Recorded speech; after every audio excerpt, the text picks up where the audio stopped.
This morning we're continuing in our Ezra and Nehemiah series, our Renew series, as we look at how God used both Ezra and Nehemiah to breathe new life into his people. And we are looking at how God might be using us today to breathe new life into our lives, breathe new life into this church, and all the exciting things that God is doing here. This morning we're going to be looking at Nehemiah chapter 2, verses 1 through 8. And to do that, we have a guest speaker this morning. Jason, would you mind coming on up here? Jason is both a co-student and a co-worker. He's a student at Dallas Theological Seminary with a THM. He'll be graduating this May along with me. And he's actually the vice president of our class, which is pretty cool. Thanks for having me. And we're also co-workers over at Irving Bible Church, where I got to know him a little bit and hear his heart. I actually took a preaching class with his wife, Shauna. And he has a beautiful family. Both wife Shauna and then sons Kevin and Judah, who are here with us this morning. And really excited about what God has put on your heart to share with us. I'd like to say a quick prayer with you and then turn you loose. Thank you. Father, thank you for the morning you've given us. Thank you for Jason and the heart that you've given him and the things you're doing in his family and his plans post-graduation. Lord, I pray you bless him and that you speak through him this morning. In Jesus' name I ask. Amen. Amen. Well, thank you for having me here today. I really appreciate the opportunity. Your pastor, Nathan, he's been a great guy. He's been a great encouragement to me. And especially as we are finishing up seminary into this last leg, his encouragements are especially a blessing to us. So, thank you. So today, we will be talking about Nehemiah 2, 1 through 8. But before that, I just want to tell you a quick story. The story is about a man named Blake McCoskey. And while he was traveling in Argentina in 2006, he witnessed what was happening with the kids there, the hardships that they were facing. See, these kids were being afflicted with a debilitating foot disease. Because they didn't have shoes. All because they didn't have shoes. See, this foot disease didn't just rob them of the ability to walk. It robbed them of an education because they weren't allowed to go to school. It robbed them of a social life that they could have with other kids. And Blake, wanting to help, he created a company called Tom's Shoes. Now, Tom's Shoes, what they would do is they would sell shoes. And for every pair of shoes that were sold, there would be another pair of shoes that they would donate to these kids. So since 2006, they've sold over 50 million shoes. And they took that same idea and expanded it to not just include shoes, but eyeglasses. So every pair of eyeglasses that somebody bought, there'd be another pair of eyeglasses that they were able to give away. And they were able to give away 360,000 pairs of glasses. They are also very heavily involved in being able to provide fresh, clean water for people throughout the world. And they're heavily involved in just helping safe births, to keep the mother and the baby safe. All of this, because Blake was moved and he was grieved by the plight of the children. It is what moved him to develop a vision and a plan on a way to reach the needs of the world. Not just to children, but to people all over the world. So my question for you is, how will Mesquite, Cumberland, Presbyterian Church, how will you reach the world? Today we'll be talking about how God moves his people in realizing his vision and his plans to reach the world for Christ. The text that we will be looking at today is Nehemiah chapter 2, verses 1 through 8. And it's there that we'll answer the question by looking at the life of Nehemiah and how God was able to move through Nehemiah's grief. How God was able to move through God-given opportunities in his life. And then we'll see how God moved in him through God God-inspired planning. And finally, we'll answer the question, how can you respond to making God's plan and God's vision a reality here at MCPC? How are you to reach out to the world? What opportunities has God given you? So, just a little background behind today's passage. It's about a people. It's about Israel. God had made a promise through Abraham that is through his descendants that he would bless the nations of the world. And his people were enslaved in Egypt, and God gave them their freedom. God promised them a land. He gave them his laws so they would know how to reflect his character to the surrounding nations.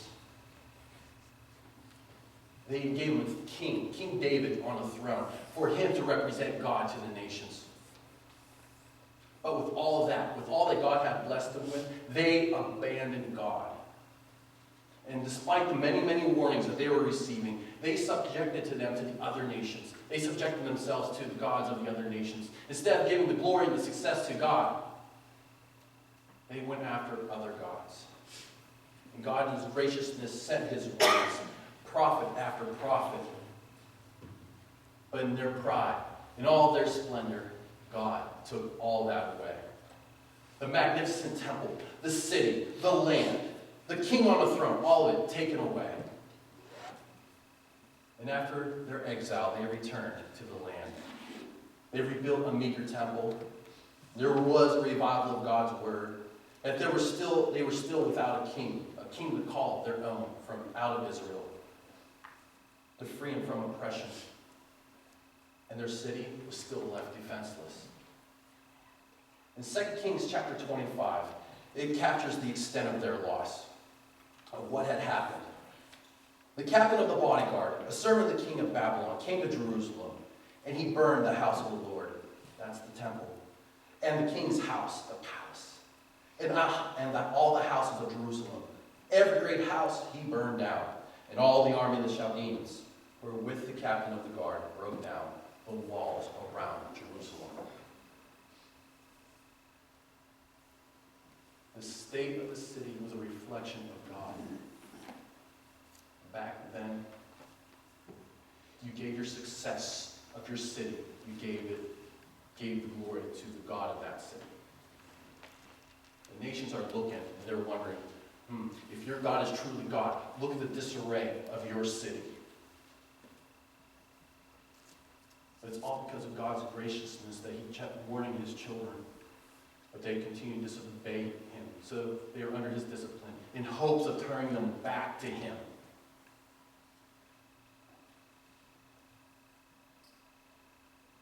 But their city was a discredit to God. Now last week you heard about Nehemiah's sorrow, his grief, and his mourning for his people. Well, today we will be talking about how God moves through the grief of his people. So that's our first point for today. God moves through the grief of his people. This grief, it is a sadness of heart. It is a sullen heart. It is a heavy heart. This grief came through unfulfilled promises and plans and expectations that they had. And Nehemiah was grieved. Grieved for God's glory as he heard about the walls that were broken down. It was a grief that longed for restoration, for redemption. It was through this grief that God would redeem not just Israel, but the fallen world. It was with this heavy heart that the king himself took notice in Nehemiah.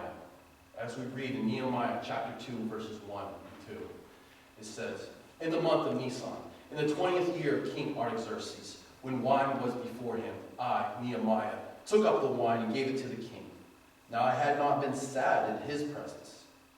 And the king said to me, 'Why is your face sad? Seeing you are not sick, this is nothing but sadness of the heart.' Then I was very much afraid." Sadness of the heart. This is sadness. This is a sorrow that goes down, right down to the very depths of his being. But yet, even through this grief, there is a hope. There is a confidence in God for restoration. We find this as we read the Psalms, the lament Psalms more specifically. In the typical lament psalm, you would hear grief, sorrow, anger, contempt, shame, guilt. It's these dark emotions that are expressed through the lament psalms. Yet despite the circumstances surrounding the psalm, there's still a lot of confidence in the Lord that he would deliver them. I'm just going to read a lament psalm to you, Psalm 130. It says, "Out of the depths I cried to you, O Lord. O Lord, hear my voice. Let your ears be attentive to the voice of my pleas for mercy. If you, O Lord, should mark iniquities, O Lord, who could stand? But with you there is forgiveness, that you may be feared. I wait for the Lord. My soul waits, and in his word I hope. My soul waits for the Lord, more than watchmen for the morning, more than watchmen for the morning. O Israel, hope in the Lord. For with the Lord there is steadfast love, and with him is plentiful redemption. And he will redeem Israel from all her iniquities." Just as Israel was and is a vital part to the reconciliation and the restoration of the world, we too should be grieved for the fullness of God's promises and to come true. As we look at the present state of this world, we should be grieved. Especially when we look at Revelation, chapter 21. This is the picture that John casts of what it will look like, the hope that we're looking forward to, the confidence, the trust that we still have in God. It says there, "Then I saw a new heaven and a new earth, for the first heaven and the first earth had passed away, and the sea was no more. And I saw a holy city, the new Jerusalem, coming down from the clouds from God, prepared as a bride adorned for her husband. And I heard a loud voice from the throne saying, 'Behold, the dwelling place of God is with man. He will dwell with them, and they will be his people, and God himself will be with them as their God. He will wipe away every tear from their eyes, and death will be no more.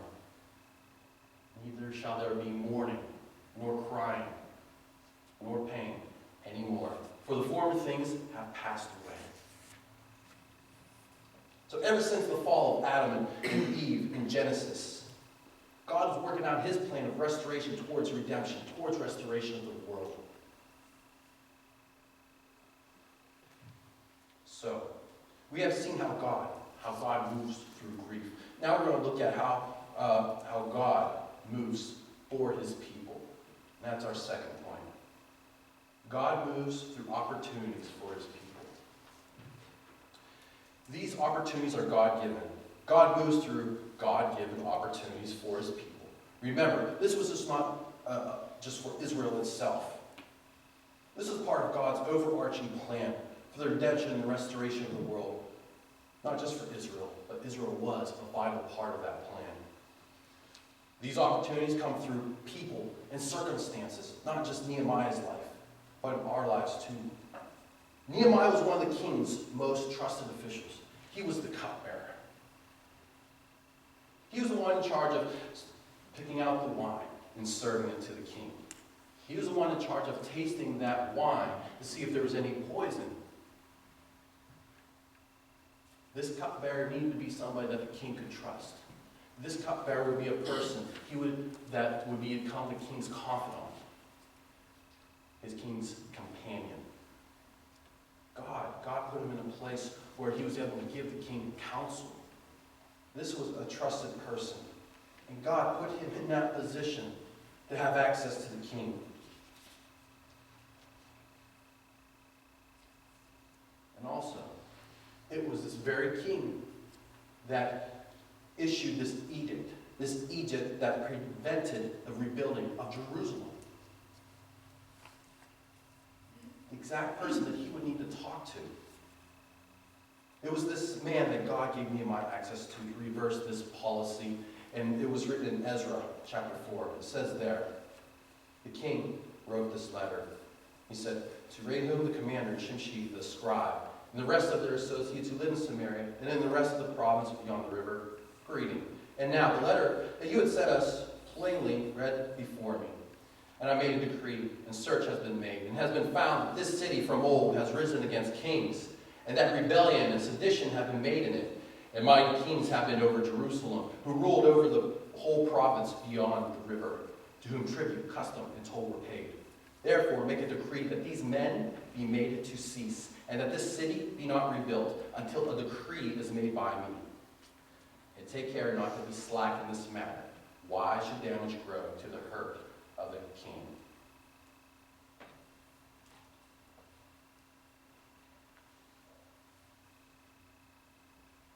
And now Nehemiah was ready to make a request from this king.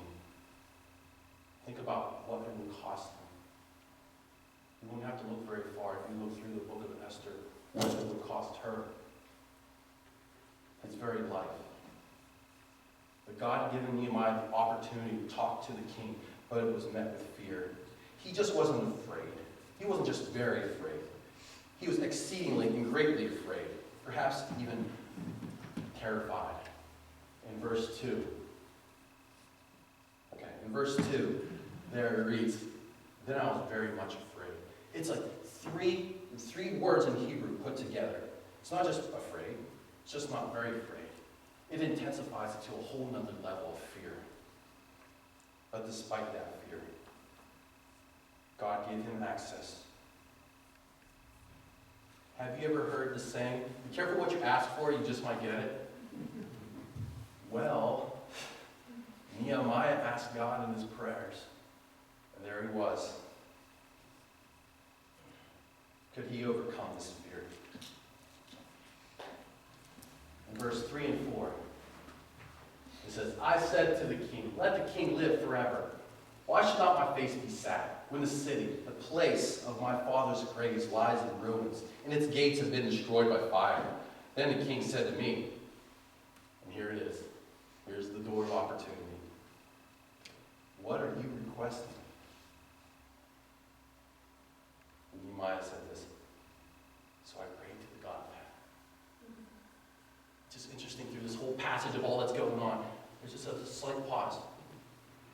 And Nehemiah decided to write this little excerpt. It says, "So I prayed to the God of heaven."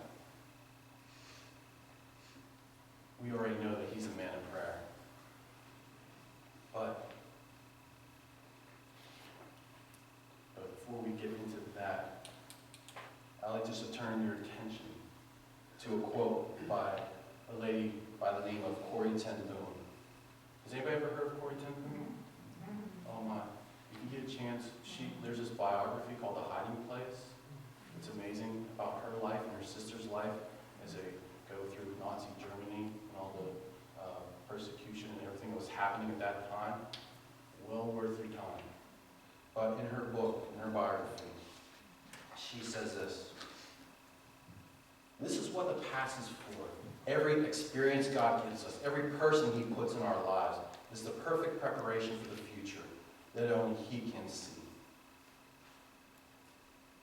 She recognized that was God that was orchestrating experiences in her life and the people in her life for a purpose, for his good purpose.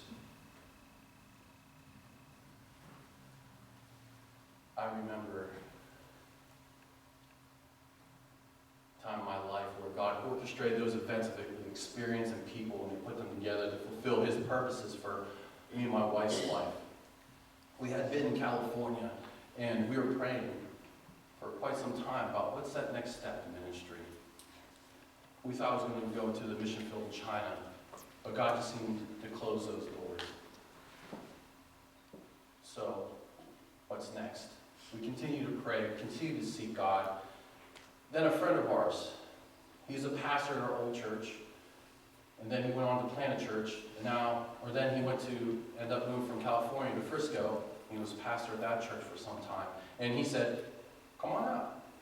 I'll give you an opportunity to preach, and then while you're out here, you'll get a chance to visit Dallas Theological Seminary." I heard a little bit about the school. It was a great school, so why not? God's giving me this opportunity. Let's step through. Let's see what happens. So we came out, visited the school. We started thinking, this could be a real possibility. We could see ourselves here. But there was a lot of obstacles in the way. A lot of challenges. We couldn't see how we could get here to Dallas. For one thing, we had a house that we bought, and we thought it was at a time when the market was at a low, so we thought it was at a good time when we bought a house. But the market kept sliding down. So it wasn't the most feasible time to sell a house. And then on top of that, well, we didn't have the money to go to school. So we're thinking, how's this going to happen? Continue to dream, continue to pray about it. We thought about all the different options that we could do with a house, but nothing just seemed financially feasible. So we thought we'd just put the house on the market, get it cleaned up, make it look pretty, and put it on the market. It was within a week that that house was sold. And it was sold at just about the same price that what we bought it for. So God just gave us just enough. Okay. Check. That was a prayer. God said, I'll take care of that. Boom. Done. Then, money for school. Okay, we sold the house. Now we don't have money for school. Okay, we started applying for different scholarships. Started getting a little bit coming in here and there, here and there. Nothing, not a whole lot to really go full time to school. And then one day I got a phone call from school, and they asked me if I heard of a certain scholarship. And I said, yeah, I saw it. It was on your website, but you guys, took it down. So I thought you had already rewarded somebody with that scholarship. And they said, yeah, we were just taking time, and we're just deliberating and trying to figure out who we would want to reward this scholarship to. And they said, we decided we wanted to gift you this scholarship. This scholarship paid my tuition.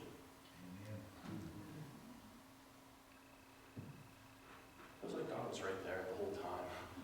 He said, I know the desires of your heart. You think it's such a big deal. For God, it's such a small deal. And it's nothing that I deserved. There's nothing that I did. It was all by God's grace. There's many people. I get to go to school at a place where I'm surrounded by so many gifted people. So many people just love the Lord. And I'm thinking, Lord, why would you choose me for that? It's by His grace. By His grace. God was behind all of that, putting circumstances and people for a future that He saw, for a future that only He could see.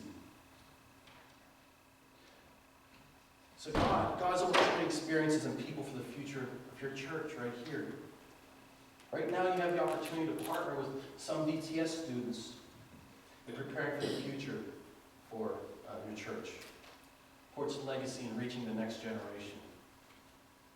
Preparing a plan and direction for your church. God's put together the people, the circumstances right now. He has given you the opportunity to be a part of a good thing that He's doing here at this church. You get to be a part of it. What will you do with this opportunity? So today we talked about how God moves through the grief of His people and how God moves through opportunities for His people. Now we turn to our last point. God moves through the prepared planning of His people. God moves through the planning prepared by His people. It is through this preparation in making plans that God moves. As we've already learned in Nehemiah prayed, prepared by praying. As we read in verse 4, Nehemiah's short prayer, but in that short prayer, it reveals a lifestyle of prayer. He prayed for 4 months for the restoration of his people. And as he prayed in those months, Nehemiah, he didn't just pray, but he prepared through planning. And as I was telling you before, as God was preparing that door of opportunity to open up, when the king asked him, "So what do you ask of me? What do you request?" It's here that Nehemiah reveals his plan. And in this plan, we come to understand that God's work and our planning coming together. We come to find that Nehemiah did his research in knowing of who he would need to deal with, what letters that he would need, the supplies that he would need for this project. And all this planning was by God's leading. In verses 5 through 8, we read there, "And I said to the king, if it pleases the king, and if your servant has found favor in your sight, that you send me to Judah, to the city of my father's graves, that I may rebuild it." And the king said to me, the queen sitting beside him, "How long will you be gone, and when will you return?" So it pleased the king to send me when I had given him a time. And I said to the king, if it pleases the king, let letters be given me to the governors of the province beyond the river, that they may let me pass through until I come to Judah. And a letter to Asaph, the keeper of the king's forest, that he may give me timber to make beams for the gates of the fortress of the temple, and for the wall of the city, and for the house that I shall occupy. And the king granted me what I asked. For the good hand of my God was upon me.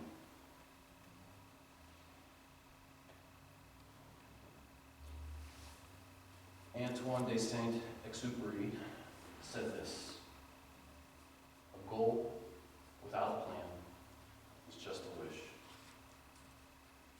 Right now, your goal is to develop a vision and direction for your church to reach the next generation of believers. Right now, you have the opportunity to follow in the footsteps of Nehemiah and to be part of that research process by just filling out the church ministry analysis. This will be an opportunity for you to be part of the planning and in reaching your goals. Otherwise, a goal without a plan is just a wish. Now, I'd like to turn our attention to the application. How will MCPCB move to reach the world? How will you move? This is my challenge for you. Offer yourself for planned preparation. Offer yourself for planned preparation. Involve yourself. Commit yourself. Devote yourselves in the planning process and the future direction of your church. The purpose of the church is to reach the world for Christ. How will you spend the time that God has given you right now? Because our plans don't just affect our eternity, but the eternity of the next generation of believers and for all those that are in your community right now. The years we get to spend here on this earth are short. They have eternal consequences. Right now, I want to direct your attention to a video. I understand that there may be things in this video that may not be relevant to you, but what I want you to do is to direct your attention to the making of the best use of our time. So if you could you play that video? Imagine this rope. Okay, pretend this rope just goes on forever. Now imagine that this rope is a timeline of your existence. It just exists forever. You see this red part? This would represent your time on earth. You've got a few short years here on earth, and then you've got all of eternity somewhere else. And what blows me away is some of you, all you think about is this red part. It's all you think about. You're consumed with this. Oh man, I can't wait till here. I'm going to work hard and save so I can really enjoy this part right here. You're consumed with that. You think, oh man, am I going to get to travel? Am I going to eat? Am I going to do this during this part? Am I going to kidding me? What about this? What about all this stuff? It's crazy to me because the Bible teaches that what I do during this little red part determines how I'm going to exist for millions and millions and millions of years forever. And so why would I spend this little red part trying to make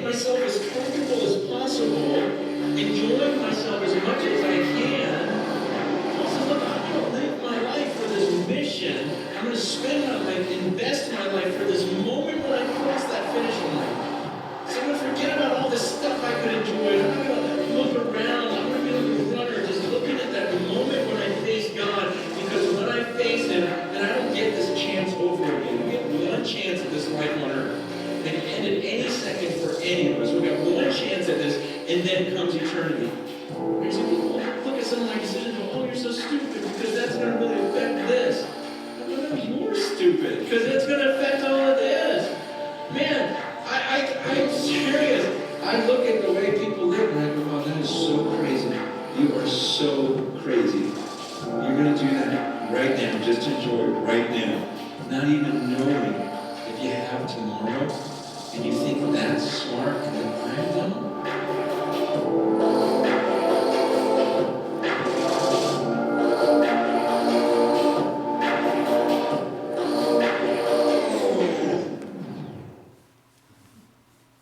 Time is short.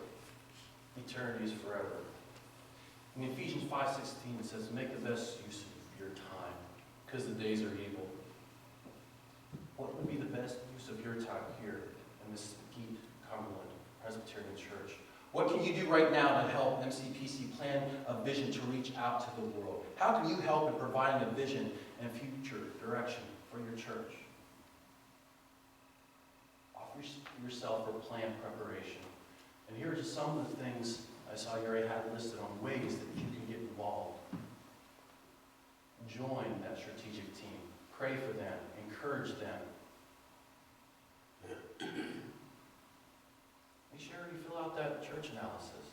They need to know where you see the church is at now, and where do you see it going to. As a result of his faith, Nehemiah, through prayer, was able to say, and the king granted me what I asked, for the good hand of my God was upon me.